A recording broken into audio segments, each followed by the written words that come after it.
Assalamualaikum warahmatullahi wabarakatuh. Alhamdulillah, salatu wassalamu ala rasulillah, amma ba'd. Kaum muslimin yang dirahmati Allah subhanahu wa ta'ala, setelah beberapa bulan yang lalu kaum muslimin viral video dari Ahmad Dhani yang melantunkan ayat suci Al-Quran dengan diiringi musik. Kemudian juga viral video dari sebuah channel YouTube yang bernama Quranic Songs, di mana di sana terdapat ayat-ayat Al-Quran yang dilantunkan diiringi dengan musik, ya. Coba kita kilas balik lagi kaum muslimin, ya. Kita simak video-video yang sudah berlalu tentang ayat Al-Quran yang dilantunkan dengan musik. Kita simak videonya. Bismillahirrahmanirrahim.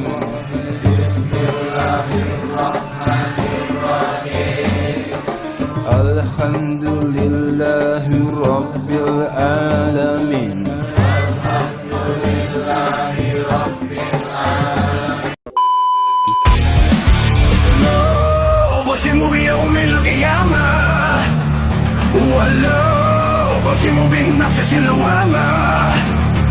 Ayahsabul insanu an lam najma'a 'idhamah. Nah kaum muslimin, ya, itu tadi video dari Ahmad Dhani dan dari channel Quranic Song, di mana video ini cukup viral kaum muslimin, ya, video tentang pembacaan ayat Al-Quran yang diiringi dengan musik. Bahkan kalau kita melihat Ahmad Dhani, ya, di acara konser itu kaum muslimin, melantunkan ayat Al-Quran di acara konser.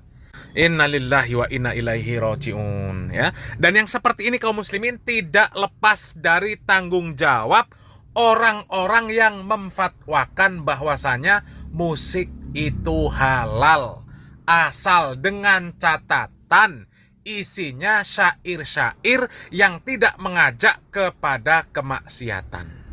Akhirnya apa?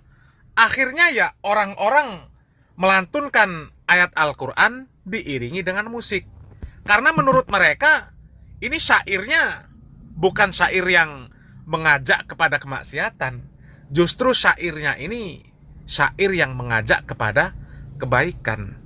Karena Al-Quran itu firman Allah, isinya semuanya mengajak kepada kebaikan. Jadi kalau ada orang yang memperbolehkan musik dengan alasan asal syairnya baik, asal syairnya membawa kepada ketaatan, maka yang dimaksudkan mungkin musik-musik yang syairnya ayat-ayat Al-Quran kaum muslimin, ya. Na'udzubillah min dzalik, ya. Padahal jelas hukum musik itu haram kaum muslimin, ya. Hukum musik itu haram. Dan beberapa hari ini kaum muslimin kembali viral. Ada orang yang melantunkan ayat Al-Quran diiringi dengan musik, ya. Seorang selebgram asal Aceh, Mira Ulfa. Mira Ulfa ini menjadi sorotan publik karena videonya yang membaca ayat suci Al-Quran diiringi dengan musik DJ, ya. Dan Mira Ulfa ini melantunkan ayat Al-Quran dengan musik DJ dengan live di sebuah sosial media, ya. Dan terlihat Mira Ulfa ini mengenakan jilbab.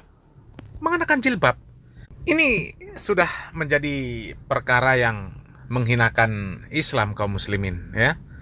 Pakai jilbab, live TikTok, dan juga pakai celana ketat dan celana pendek, ya, sambil berjoget mengikuti irama musik, ya. Dan informasi ini kami dapatkan dari sebuah postingan kaum muslimin, postingan dari akun sosial media, ya, diposting di halaman Viral News, ya. Coba kita baca beritanya kaum muslimin, ya. Selebgram asal Aceh, Mira Ulfa, menjadi sorotan publik setelah videonya membaca ayat suci Al-Quran dengan iringan musik DJ viral di media sosial. Dalam siaran langsung TikTok tersebut, Mira terlihat mengenakan hijab, dipadukan dengan baju ketat dan celana pendek. Na'udzubillah min dzalik, ya. Sambil berjoget-joget mengikuti irama musik. Masyarakat, terutama warga Aceh, menilai tindakan tersebut tidak hanya melanggar norma agama, tetapi juga budaya daerah yang menjunjung nilai kesopanan. Kritikan juga diarahkan pada pilihan pakaian Mira yang dinilai tidak sesuai dengan penampilannya sebagai wanita berhijab. Kalau wanita berhijab kan harusnya kaum muslimin ya pakaiannya sopan. Ya kalaupun pakai celana ya celana yang longgar. Ini pakai celana ketat dan juga ya pendek juga kaum muslimin ya. Ini musibah kaum muslimin. Innalillahi wa inna ilaihi rajiun ya. Coba kita simak videonya kaum muslimin, dan ini cuplikan videonya tidak menampilkan Mira Ulfa ini mengenakan celana ketat dan pendek ya. Dan kalau ada yang memiliki video fullnya, boleh di-share ayat apa yang dia baca. Karena kalau di video yang kita dapatkan ini ya, videonya hanya membaca ta'awudz, kemudian diiringi dengan musik DJ, kemudian diiringi dengan perkataan-perkataan mungkin bahasa Aceh yang kami tidak tahu artinya ya. Coba kita simak videonya kaum muslimin.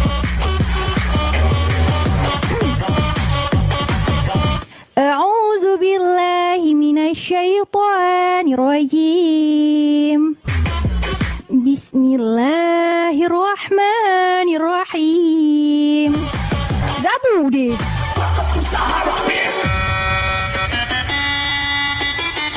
Jika bersamaku banyak luka, maka pergilah bersamanya dengan banyak panen.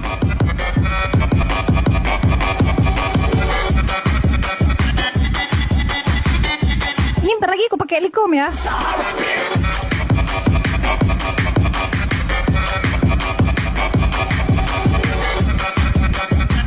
Anakku belum hai, tak baca bismillah dok. Bohong kuah, gede dempu salah ke. Nah kaum muslimin ya, hal-hal yang seperti ini kaum muslimin ya tidak terlepas dari fatwa-fatwa yang memperbolehkan musik. Ya, terutama mereka yang mengatakan ada musik Islami. Ada musik yang dibolehkan karena syairnya membawa kepada ketaatan, ya. Akhirnya mereka mengutip ayat Al-Qur'an. Karena kalau sudah ayat Al-Qur'an itu sudah jelas kebaikan. Jelas kebaikan. Bahkan kalau merujuk kepada hadis-hadis membaca Al-Qur'an itu satu hurufnya dinilai 10 kebaikan, ya. Dinilai 10 kebaikan. Kata Nabi Muhammad SAW, ya, man qara'a harfan min kitabillah falahu hasanah wal hasanatu bi asyri amsalihha, ya, wala aqulu alif lam mim harfun walakin alifun harfun walamun harfun wa mimun harfun. Jadi membaca satu huruf dari Al-Qur'an itu mendapatkan 10 kebaikan. Luar biasa kaum muslimin, ya. Makanya orang-orang yang mengikuti fatwa bolehnya bermusik asal liriknya baik, ya mereka tidak salah kemudian mengambil ayat Al-Qur'an. Ya, karena liriknya kurang baik apa kalau sudah Al-Qur'an? Kan seperti itu logika yang dipakai kaum muslimin, ya. Na'udzubillah min dzalik. Ini fatwa-fatwa yang menyesatkan kaum muslimin, ya. Bahkan beberapa bulan yang lalu juga viral ada ustadz yang hafal Al-Qur'an, hafal hadis, hafal kitab-kitab ulama, ya. Bahkan bukan hanya hafal nama surat, ayat keberapa, ya, kemudian hadis riwayat siapa, di kitabnya siapa, bukan hanya hafal itu saja, tapi hafal pojok kiri, pojok kanan, ya, atas kiri, ya, kemudian atas kanan, ya, kemudian kiri bawah, kemudian kanan bawah, hurufnya cetak tebal, cetak miring, berwarna merah, kuning, hijau, biru, nila, jingga, ungu, semuanya hafal. Tapi ketika berbicara tentang Al-Qur'an mulai ngelantur, ya. Surat Asy-Syu'ara diartikan surat pemusik. Padahal tidak ada satupun ulama yang mengatakan bahwa Asy-Syu'ara itu artinya surat pemusik. Bahkan sahabat Hasan bin Tsabit yang seorang penyair disebut oleh dia seorang pemusik. Na'udzubillah min dzalik. Na'udzubillah min dzalik, ya. Dan dia berargumen seperti itu, berhujah seperti itu karena merasa dirinya ini faham ilmu Al-Qur'an, faham ilmu bahasa Arab, faham ilmu balaghah, faham ilmu sastra bahasa Arab. Akhirnya bebas menerjemahkan Al-Qur'an. Surat Asy-Syu'ara, ya, yang tidak pernah ada ulama mengartikan sebagai surat pemusik, dia bisa mengartikan Asy-Syu'ara surat pemusik. Surat pemusik, ya. Bahkan tidak pernah ada ulama yang mengatakan sahabat Hasan bin Tsabit seorang pemusik, dia berani mengatakan Hasan bin Tsabit seorang pemusik, ya. Na'udzubillah min dzalik, ya. Padahal berdasarkan Al-Quran dan Sunnah, hukum musik itu haram kaum muslimin. Ya, coba kita simak video yang satu ini ya. Semoga bermanfaat. Barakallahu fikum. Wassalamualaikum warahmatullahi wabarakatuh. Apa dasar dalil musik itu haram? Musik haram itu ijma ulama. Semua 4 mazhab semuanya mengharamkan musik. Terutama mazhab Syafi'i, sangat kencang Imam Syafi'i dalam kitabnya Al-Um mengatakan musik itu haram. Bahkan Imam Syafi'i mengatakan kalau ada orang mencuri alat musik maka tidak boleh dipotong tangannya. Karena dia mencuri alat musik itu sama seperti mencuri babi, sama seperti mencuri bir.